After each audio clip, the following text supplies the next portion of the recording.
Assalamualaikum warahmatullahi wabarakatuh. Halo semuanya, perkenalkan aku Azhara Florencia 128-128-017, mahasiswa Meteorologi Institut Teknologi Bandung. Nah, pada kesempatan kali ini, aku akan mencoba mempresentasikan hasil tugasku yang diberi judul Analisis Fenomena Meteorologi Skala Sinoptik dan Skala Planeter yang berasosiasi dengan kejadian yang ekstrim di DKI Jakarta. Diawali dengan latar belakang penelitian. Curah hujan di Indonesia pada dasarnya dikendalikan oleh yang namanya siklus diurnal. Namun, terdapat variasi hari ke hari yang cukup besar yang bisa menimbulkan hujan ekstrim bahkan banjir. Variasi hari ke hari ini diakibatkan oleh adanya fenomena skala besar yang meliputi skala sinoptik dan skala planeter, seperti yang dilakukan oleh penelitian Branuski dan kawan-kawan pada tahun 2020 yang mengkaji tentang fenomena yang berkaitan dengan kejadian banjir di Pulau Sumatera. Curah hujan ekstrim ini bisa menimbulkan dampak sosial ekonomi yang cukup signifikan di wilayah Indonesia, khususnya Pulau Jawa. Sebenarnya sudah banyak penelitian yang mengkaji tentang hujan ekstrim ini, namun penelitiannya masih terpisah pada kasus atau fenomena-fenomena tertentu saja, sehingga muncullah pertanyaan penelitian. Sebenarnya, fenomena apa sih yang paling dominan berasosiasi dengan kejadian ekstrim di DKI Jakarta, dan bagaimana kontribusi fenomena-fenomena tersebut terhadap kejadian ekstrim secara klimatologi di DKI Jakarta. Pembahasan masalah penelitian. Berbagai penelitian sebenarnya sudah dilakukan untuk menganalisis kondisi atmosfer saat kejadian hujan ekstrim dan atau pengaruh fenomena skala lokal hingga global terhadap kejadian ekstrim tersebut. Akan tetapi, masih sangat terbatas pada kasus atau kejadian tertentu atau hanya fenomena tertentu saja. Selain itu, sejauh penelitian ini akan dilakukan, belum ada penelitian yang menganalisis secara gabungan atau keseluruhan fenomena-fenomena tersebut di wilayah DKI Jakarta, sehingga fenomena paling dominan berasosiasi secara signifikan terhadap hujan ekstrim di DKI Jakarta itu belum bisa diketahui. Hal ini sesungguhnya penting. Kenapa? Supaya sangat berguna untuk pengembangan prediktabilitas kejadian ekstrim di DKI Jakarta. Dan penelitian ini adalah untuk mengidentifikasi dan menganalisis berbagai fenomena skala besar yang terdiri dari skala sinoptik dan skala planeter yang berasosiasi dengan kejadian ekstrim di DKI Jakarta.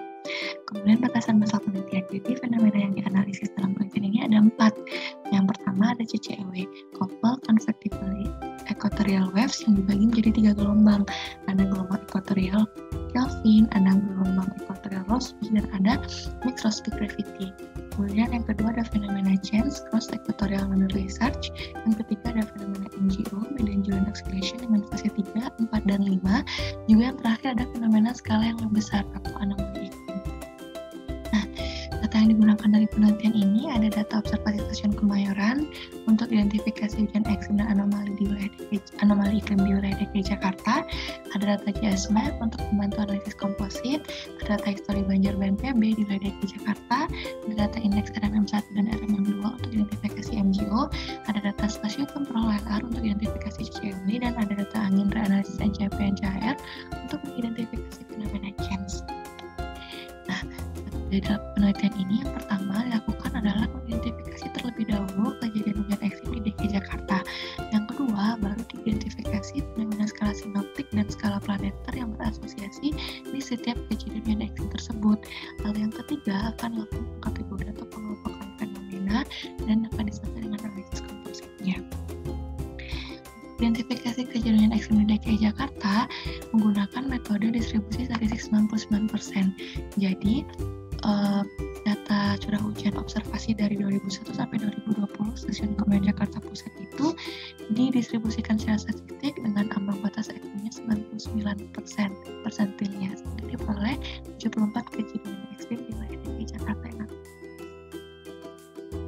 Selanjutnya untuk identifikasi fenomenanya, yang pertama fenomena CCEW menggunakan metode Wheeler dan Gladys 1999. Jadi untuk menciptakan karena wilayah kajian penelitian adalah DKI Jakarta, sehingga setelah dilakukan filter dengan skrip Wheeler WK99 ini menghasilkan anomali OLR untuk masing-masing gelombang EK, ER, dan MRG, maka akan dibentuklah sebuah indeks CCEW di wilayah DKI Jakarta dengan cara meratakan anomali tersebut di wilayah DKI Jakarta. Lalu yang kedua, mencoba menghitung atau mencari ambang batas dari setiap gelombang dengan eksperimen rata-rata dikurang 1 kali standar deviasi. Nah, ketika nilai dari indeks CCEW itu lebih kecil kecil dari ambang batas yang diperoleh, maka akan dihitung sebagai fase aktif dari masing-masing gelombang. Gitu. Nah, sementara untuk fenomena change, data angin meridionalnya di moving average 5 harian terlebih dahulu dan difilter dengan ambang batas minus 4,5 meter per sekon. Jadi nilai yang lebih kecil dari minus 4,5 tersebut akan dihitung sebagai kejadian change. Metode ini merupakan metode dari Eliason dan kawan-kawan 2020. Sementara untuk MGO menggunakan indeks RM1 dan RM2. MGO yang dikatakan aktif merupakan MGO dengan fase 3, 4, dan 5 menurut dari 2004.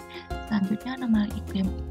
Yang dilakukan adalah moving average 90 harian data curah hujan observasi di DKI Jakarta, kemudian mencari rata-rata klimatologi hariannya yang 365 hari, lalu hasil moving average yang lebih besar dari rata-rata klimatologinya akan dihitung sebagai kejadian anomali iklim, merupakan modifikasi dari metode Baranowski dan kawan-kawan pada tahun 2020.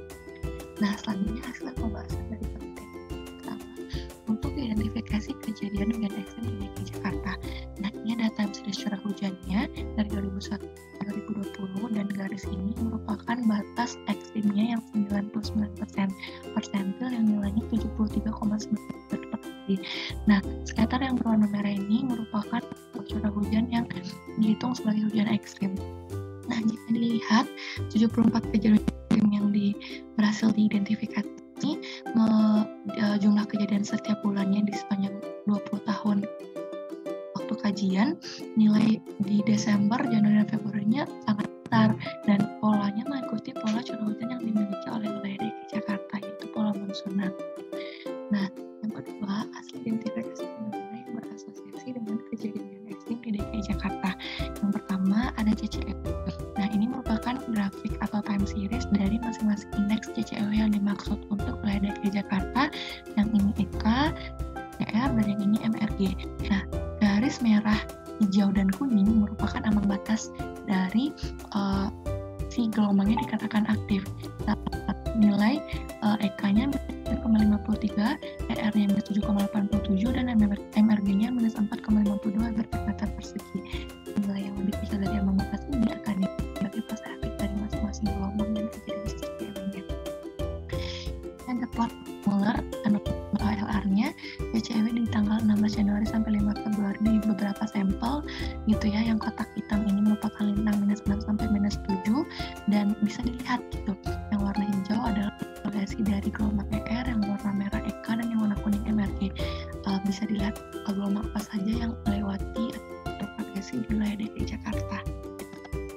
Selanjutnya untuk MGO, ini adalah sampel di 2008 bulan Februari. Jika dilihat ke diagram fasenya juga terdapat memang di bulan tersebut di tahun 2008 fasenya sedang aktif, dan dilihat of Muller-nya juga ternyata LR-nya memang melewati wilayah Jakarta.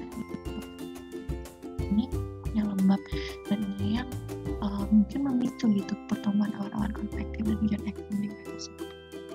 Nah, selanjutnya yang ketiga ada fenomena change dengan ambang batas minus 4,5 meter per sekon yang lebih kecil dari nilai tersebut akan dihitung sebagai kejadian change. Dan ya dibuatlah grafik banyak kejadian change 20 tahun paling banyak terjadi di bulan DCF atau di puncak musim hujannya. Nah, ini ada identifikasi anomali iklimnya. Ini hasil moving average harian.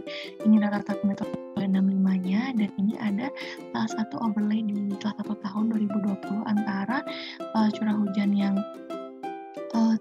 hasil moving average-nya dan klimatologinya. Jadi bisa dilihat pergeseran nilai musiman yang dimaksud sebagai dari anomali iklim. Jadi nilai curah hujan yang tinggi dari rata-rata klimatologi hariannya merupakan indikasi dari adanya pengaruh fenomena anomali iklim dengan skala yang lebih besar karena pergeserannya nilai curah hujan musiman dari rata-rata klimatologinya.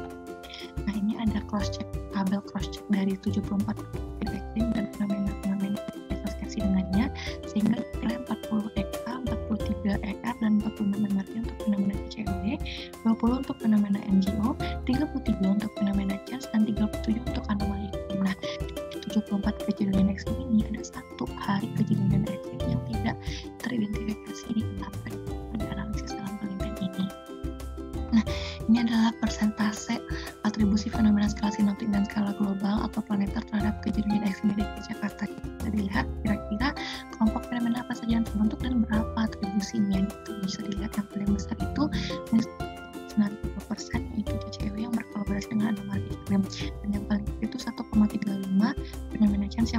sendiri dan yang fenomena yang lainnya.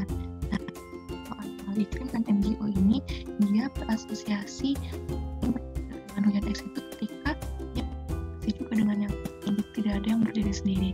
Begitupun ketika ingin dilihat CCEW-nya antara MRG dan ER, yang paling besar itu merupakan MRG karena MRG ini paling banyak terindikasi di 74 kejadian sebesar 14,86. Nah, ini ada grafik kejadian fenomenanya, ada EK, ER, MRG, MJO, chance dan anomali iklim bisa dilihat di bulannya, dan yang paling itu di musim DJF dan MAM, CCEW, chance dan anomali iklim memang terjadi di musim ini, dan sementara di musim JJF fenomena CCEW dan MJO, sementara musim SON ada fenomena CCEW, MJO dan iklim, dan ini yang akan dijadikan pedoman bahwa penelitian ini analisis kompositnya dicoba untuk fokus ke musim DJF saja karena memang di musim DJF fenomenanya banyak terjadi. Nah, ini ada anomali curah hujannya, ini ada anomali ST-nya, si surface temperaturnya, ini ada flux dan konvergensinya, bisa dilihat bagaimana pola dari atau kondisi atmosfer dari masing-masing fenomena gitu, dan fenomena ini saling berkolaborasi satu sama lain gitu, jadi bisa dilihat pola jauh berbeda, tetapi memang cenderung melihatkan bahwa anomali positif itu ada di sekitar Pulau Jawa, dan moisture flux-nya juga di sekitar Pulau Jawa. Begitupun dengan anomali SST-nya menandakan bahwa tekanan laut Jawanya itu anomalinya negatif. Dengan MJO, chance anomali. Jadi bagaimana pola atmosfer yang ibaratnya mendukung terjadinya, memberikan kondisi yang menguntungkan untuk terjadi hujan ekstrim. Gitu. Nah, sehingga diperoleh kesimpulan bahwa fenomena CCEW memiliki persentase atribusi sebesar total 94,25% karena memang fenomena ini yang paling banyak teridentifikasi, dan fenomena ini merupakan fenomena yang paling dominan berasosiasi dengan kejadian ekstrim di wilayah DKI Jakarta. Nah, persentase terbesarnya itu 18,92 ketika CCEW-nya berkolaborasi dengan fenomena anomali iklim. Jika dilakukan pemisahan gelombang CCEW-nya, gelombang EK-nya 37,84%, gelombang ER-nya 40,54%, dan MRG-nya 45,90% mengalami fase aktif saat kejadian ekstrim di wilayah DKI Jakarta. Lalu yang kedua, fenomena chance signifikan mempengaruhi atau berasosiasi dengan hujan ekstrim di wilayah DKI Jakarta itu dengan persentase 4,05 sampai 12,57%. Jika dia tidak berkolaborasi, maka persentase atribusi sangat kecil sebesar 1,35%. Begitupun dengan anomali iklim dan MJO. Total persentase atribusinya 44,6% untuk anomali iklim dan 27,03% untuk MJO. Kedua fenomena ini tidak berasosiasi signifikan ketika dia tidak berkolaborasi dengan yang lainnya. Berikut adalah daftar pustakanya. Sekian presentasi dari saya. Semoga bermanfaat. Terima kasih. Assalamualaikum warahmatullahi wabarakatuh.